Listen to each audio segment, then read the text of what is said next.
Lucas e Cintia aqui, e hoje vamos falar de Abel Tesfaye, ou como todo mundo conhece, The Weeknd.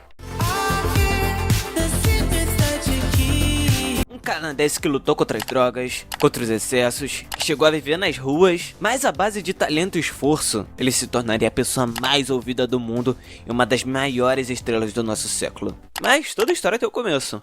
Abel nasceu no Canadá, com raízes etíopes por causa dos pais. O seu pai foi comprar cigarro logo depois que ele nasceu, e a mãe teve que segurar a barra sozinha. Ele não teve nenhum luxo na infância, na adolescência, e foi nesse cenário meio caótico que começou a nascer o personagem que a gente conhece hoje como The Weeknd. Na adolescência, Abel esteve cercado de drogas, sexo, álcool, e aos 17 anos meteu o louco, saiu de casa para morar com os amigos e correr atrás do sonho de ser artista. Em alguns momentos ele chegou até a viver na rua, e pensar que, anos depois, ele seria um dos artistas mais ouvidos do planeta. Foi nesse caos digno de roteiro de Euforia que a vida do The Weeknd começou a tomar forma. No começo, The Weeknd era praticamente um Pokémon lendário. Todo mundo sabia que existia, mas ninguém tinha visto direito.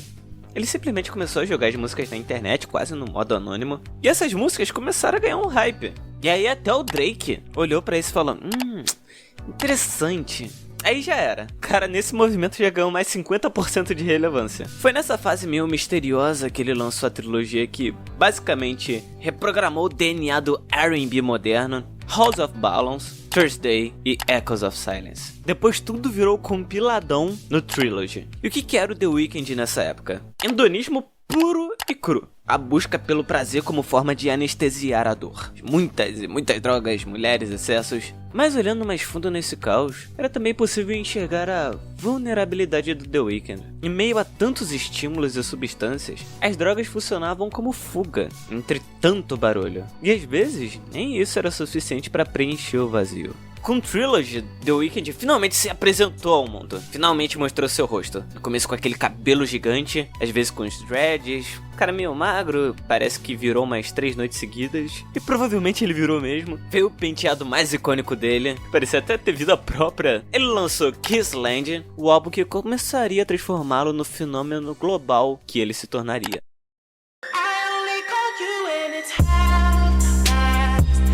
Aqui temos o boom midiático supremo do The Weeknd. 2015 foi o ano de Beauty Behind the Madness. O disco que ele basicamente falou, licença, agora eu vou virar uma estrela mundial. O Abel virou praticamente onipresente, você ligava o rádio, ele tava lá. Abriu o YouTube, ele tava lá. Entrava na padaria, talvez ele não tava lá, mas provavelmente tava tocando também. The Hills foi um dos maiores hits do ano, e se não fosse suficiente, veio também I Can Feel My Face. Interessante observar o imaginário que o The Weeknd construiu nessa época. Nos videoclipes desses mega hits, havia um personagem meio enigmático que era o The Weeknd. Em I Can Feel My Face, a referência ao uso de cocaína era óbvia, super explícita. E ainda em 2015 ele lançou Earned para o filme 50 Tons de Cinza, outro mega hit. 2015 realmente foi o boom midiático do cara. Mas como acontece com qualquer estrela pop, na minha opinião existem 3 fases: a ruptura, a confirmação e a canonização como estrela. A ruptura já aconteceu com The Hills. Agora entramos na fase da confirmação.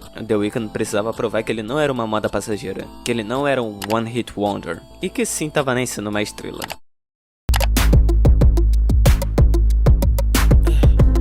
Entre 2016 e 2017, ele lançou o que virou um dos maiores hits da carreira dele, Starboy. A produção do álbum ficou nas mãos da dupla francesa mais estilosa da história da música eletrônica, Daft Punk, e ali nasceu um novo universo visual. Cruz em nenhum rosa, cabelo novo, paleta de cores vibrantes, clipes tão estilizados que você nem sabia se você assistia ou tirava print pra usar de wallpaper. Foi uma era muito icônica. Starboy virou uma das músicas mais ouvidas da história do streaming, e o álbum é mais polido, mais sério, mais pegajoso, mais sexy. E o melhor exemplo disso tudo, I Feel It Coming.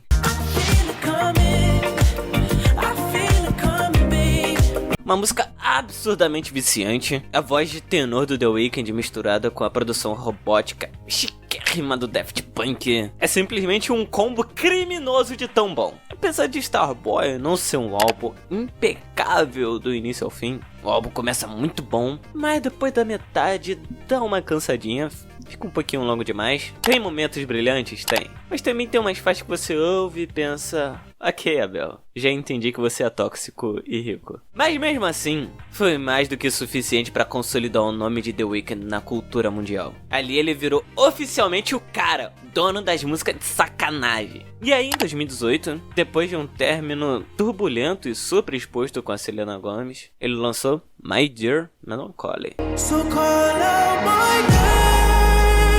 Primeiro e até hoje, único EP da carreira dele. My Dear Melancholy é basicamente o retorno às origens. Clima sombrio, hedonismo. É tipo voltar pro quarto escuro de Trilogy. Só que agora com mais dinheiro. Tudo isso pra curar a ferida de um término. Porque, convenhamos, nada te deixa mais criativo que você tá com o coração partido.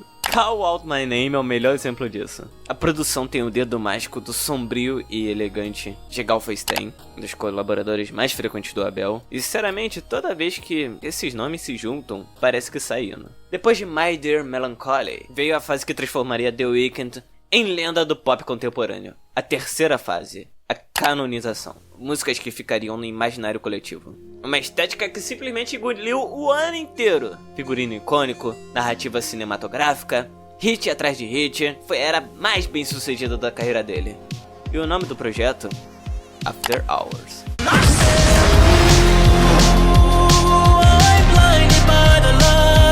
After Hours é o quarto álbum de estúdio do The Weeknd. Foi e ainda é o seu disco mais bem sucedido. Pra muita gente, eu incluso, é o melhor trabalho da carreira dele. Foi o álbum que motivou sua saída do Grammy, ao não receber nenhuma indicação por aquele que talvez seja o seu melhor projeto até agora, consolidando The Weeknd como um grande nome do novo revival do pop oitentista com Blinding Lights. Esse álbum é tipo o resumo de tudo que o The Weeknd já viveu, ou pelo menos de tudo que sobrou das consequências. Em Alone Again, Scared to Live, que abrem o disco, ele já chega falando do medo de ficar sozinho, um tema recorrente na carreira dele, o que explica dele pular de relacionamento em relacionamento. Em Snow Child, ele conta a sua própria história, da lama até chegar no topo. Em Escape from LA, ele fala dos vícios que te prendem na cidade dos sonhos.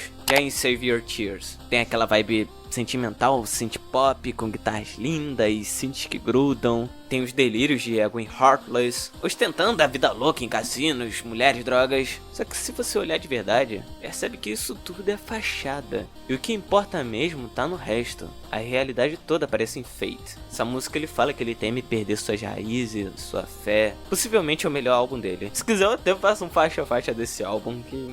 vale a pena. Em After Hours tá cheio do mundo cinematográfico que o Abel ama. Em Heartless dá pra sacar umas referências visuais a Cassino, do Martin Scorsese. Fear and Loathing em Las Vegas, do Terry Gilliam. Olha, psicodélico, loucura total, drogas, Las Vegas. Já no clipe de In Your Eyes, um dos meus clipes favoritos. É tipo um abraço ao terror slasher dos anos 80. Na vibe lembra bastante a Thriller do Michael Jackson. Depois de After Hours, vem na minha opinião o projeto mais subestimado dele. E provavelmente o mais redondinho da carreira dele também. Down FM.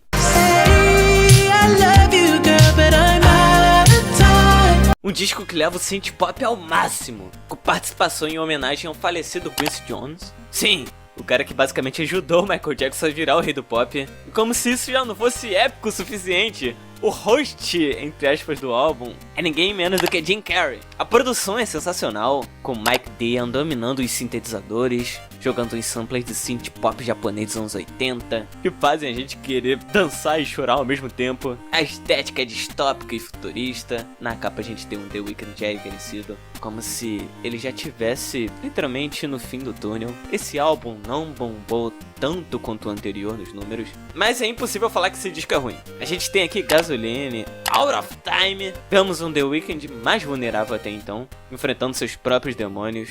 Já dá pra sentir que o fim do The Weeknd que a gente conhece tá chegando. E aí ele lançou Idol, que foi basicamente um desastre total. Depois disso ele embarcou numa turnê mundial, com os shows mais gigantescos e ambiciosos da sua carreira. O ápice foi em São Paulo, aqui no Brasil. Multidão insana, energia lá no teto, gente gritando como se fosse final de Copa do Mundo. E foi ali que ele começou a soltar as primeiras pistas das músicas do projeto que iam basicamente matar o personagem que ele mesmo criou. Sim, meus amigos, começou o funeral artístico do The Weeknd. A ideia era essa: dar adeus ao nome que virou marca, meme, fantasia de Halloween. pra finalmente sobrar mais pro cara por trás da persona, o Abel. E o nome desse capítulo final era Hurry Up Tomorrow.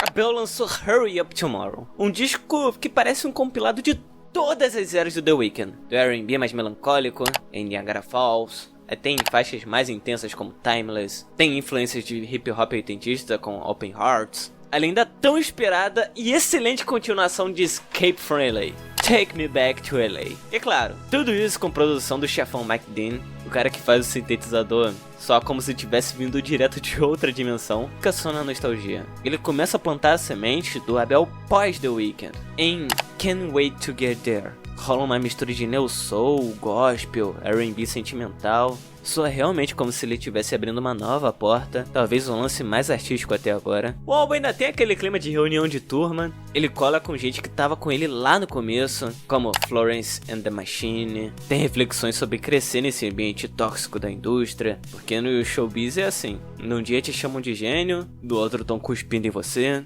Também tem a Lana Del Rey, a eterna Stargirl, com quem ele já colaborou diversas vezes em músicas icônicas. E assim chegamos a Hurry Up Tomorrow, um disco que não tem momentos super mainstream, grandes hits óbvios, mas essa nunca foi a intenção desse disco. É um projeto coerente com o próprio Abel, com sua evolução. É o Abel tentando fazer as pazes com os demônios que o acompanham desde House of Balance. Os vícios, a ausência do pai, o niilismo, o amor tóxico. Só que em vez de romantizar tudo e levantar uma muralha fingindo força, ele encara o problema e busca superá-lo. Porque sempre há tempo para mudar. Esse é simbolicamente o fim do The Weeknd, mas o nascimento do Abel, uma nova pessoa, livre dos pecados, das amarras do passado que o perseguiam.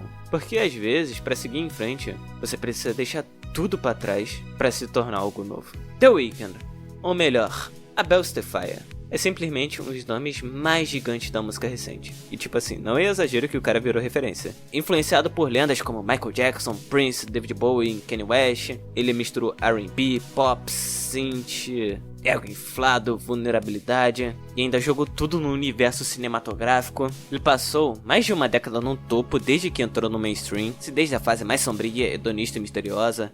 E depois ele encerrou tudo com Hurry Up Tomorrow, uma auto-homenagem a todo o império que ele construiu.